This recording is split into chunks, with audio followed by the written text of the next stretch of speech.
Thank you so much for tuning into my channel. My name is Sarah, and today, welcome to Sopó, Colombia.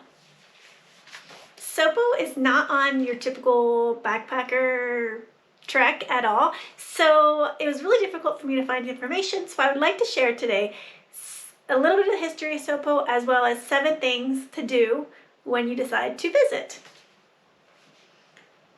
Sopó is a small pueblo located 39 kilometers north of Bogota.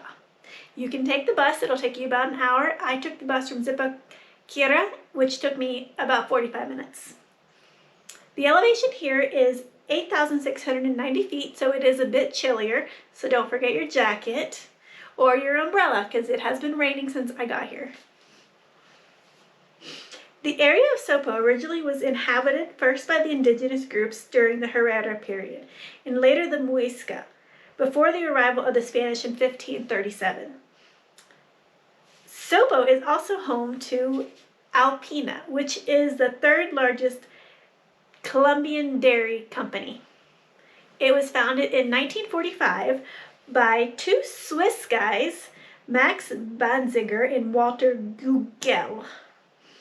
They arrived here in Sopó when they fled the war during World War II. During World War II. It was also the first company to industrialize arequipe in 1980. If you have not had that delicious treat, it is amazing, and that is also why Sopó is known for having some of the best desserts in Colombia. And I have eaten my way through the desserts here, and they are all delicious. So now I'm going to tell you about 7 things to do if you decide to come here. I would recommend spending at least 4 days, but I think you should stay minimum 4 days anywhere. But if you're on a tight schedule, you can do all these in 2 days. The first thing to do is to go to Lord of the Rock Sanctuary.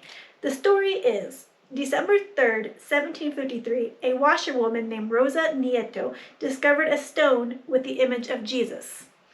It was lying in the water. That night she brought it home with her. When she woke up in the morning, the stone looked the exact same as when she had found it. So she brings it to her priest. Between then and 1953, I don't know what happened to the rock. There is no information. However, the rock is now in the church at the altar, and it's in a little plaque, so you can go visit it. The sanctuary has become a pilgrimage for most Colombians. They come here to see the rock. The second thing to do is Iglesia Divino Salvador, located in Plaza de Tibas.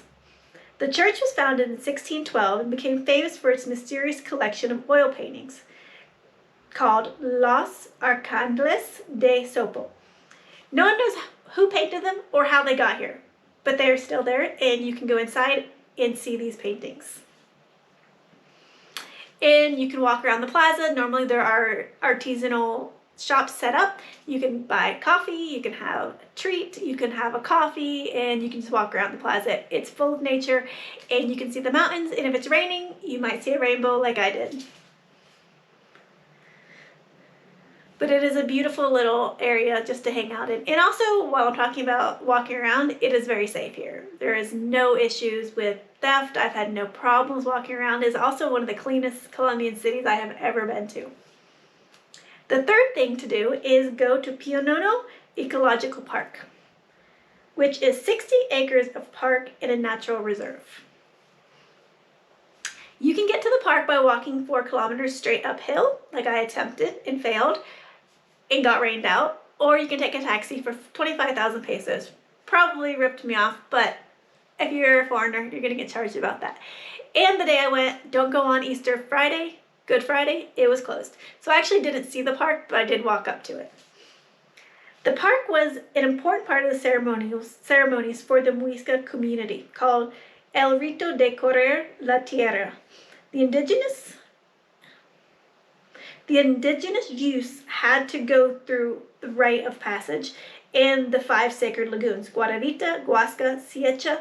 The time that they did this ceremony was related to the solstice. The Cerro Pionono was a sacred step, since it was marked within the route marked by the astronomical network on which the settlements of the Muisca and sacred places were located. In area, there have also been Muisca burial and ceremonial grounds, which they have found proof of in recent years. As well as there is a cave with pictograms showing the route that they used during the ancient times. And if you're familiar with El Dorado, this also relates to the search for El Dorado, because all these sacred lakes are all part of searching for El Dorado. But in the Muisca, they used the gold on their kings, and the kings went. They would cover themselves in gold, and then they would go into the lake, the lagoon Guaravita. However, the Spanish came and they were searching for the gold, which, as we know, they never really found. There is gold, but they thought the Muisca wanted to keep it for themselves. But they did want to keep it, but to use it in ceremonies, not as goods or trades. What they used for goods and trades was salt, which if you watch my last video, I talked about the salt cathedral and how salt was one of the most valuable resources they had. The fourth thing you can do if you are unable to make it to the park like I was, you can go to the paragliding area. So the paragliding Voladero El Paraíso, they also have zip lining if you're not into paragliding. I did not do either. The day I went, the paragliding was actually closed because the wind was not going the right direction, so no one was flying. There were people doing zip lining. And you can also, there's a cafe, so you can go eat, you can have a coffee, you can have a juice, and you can just walk around. And the view there is spectacular, probably not as good as a little bit higher up in the park, but it was still a good view, and you can see Guatavita, and you can see on the other side Huasca, as well as the lagoons. The fifth thing you can do is visit the sports park. They have anything from outdoor skateboarding, they have an entire skateboarding park, they have beach volleyball, they have workout equipment, they have a kids playground, they have volleyball courts, they have soccer courts, tennis courts, and I think even table tennis. So you can go there and hang out, have a picnic, or just walk around or watch or exercise.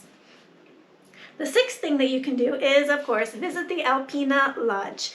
Here you can buy arequipe, you can buy desserts, you can buy cheese and dairy and yogurt. It is a huge store, and you can basically find any dairy products that you're looking for, as well as sit and have some dairy desserts. And they are delicious. The seventh thing that you can do is visit Parque Puente de Sop, which is 9.9 kilometers from town, and they also have walks there, nature hikes, as well as you can rent kayaks and go kayaking. I did not go here because it's kind of far and it's been really cold, so I did not visit this park. But it looks amazing. So that is what I would recommend, and if you do plan on coming here, book your accommodations before you get here, because they don't have very many. It's a very small town. Luckily, I'm in this little cute hotel called Casa Paraíso. It is about $22 a night for your own room, and I'll probably be staying one extra night because I do like this town. If you do come here, also bring a jacket, bring an umbrella, bring rain shoes because it has been raining. Someone told me it is winter, so that's why. Other than that, you also need sunscreen because even though we are higher elevated, it is cloudy, there's still sun, and there's wind. So you can get wind. The late owner of the hostel said you can get windburn and sunburn here, so be careful. As well as if you get altitude sickness, just be aware of that as well, because it is pretty elevated. I think she said it's higher than Zipaquira. I'm not sure if it's higher than Bogota, but it is, 8,000, it's 8,000 feet, so that's pretty high. I hope this is helpful since I have not found a lot of information about what to do here. And yeah, it's a very beautiful, very peaceful, they say like muy tranquilo. So I do like it. I would recommend coming, and thank you so much. Don't forget to subscribe. See you guys soon. Bye.